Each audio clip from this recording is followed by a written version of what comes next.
Hello guys, આજે તમને છે ને ગીતાજીના 18 અધ્યાયના નામ જણાવું. પહેલો છે અર્જુન વિષાદ યોગ, બીજો છે સાંખ્ય યોગ, ત્રીજો કર્મયોગ, ચોથો જ્ઞાન કર્મ સંન્યાસ યોગ, પછી પાંચમો કર્મ સંન્યાસ યોગ, પછી છઠ્ઠો આત્મ સંયમ યોગ, પછી સાતમો જ્ઞાન વિજ્ઞાન યોગ, પછી આઠમો અક્ષર બ્રહ્મ યોગ, પછી નવમો રાજ વિદ્યારાજ ગૃહ યોગ, પછી 10મો વિભૂતિ યોગ, પછી 11મો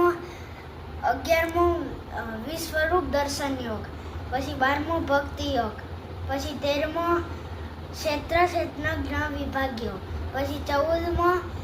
ગુણત્રય વિભાગ યોગ, પછી 15મો પુરુષોત્તમ યોગ, પછી 6ઠ્ઠો દેવાસુર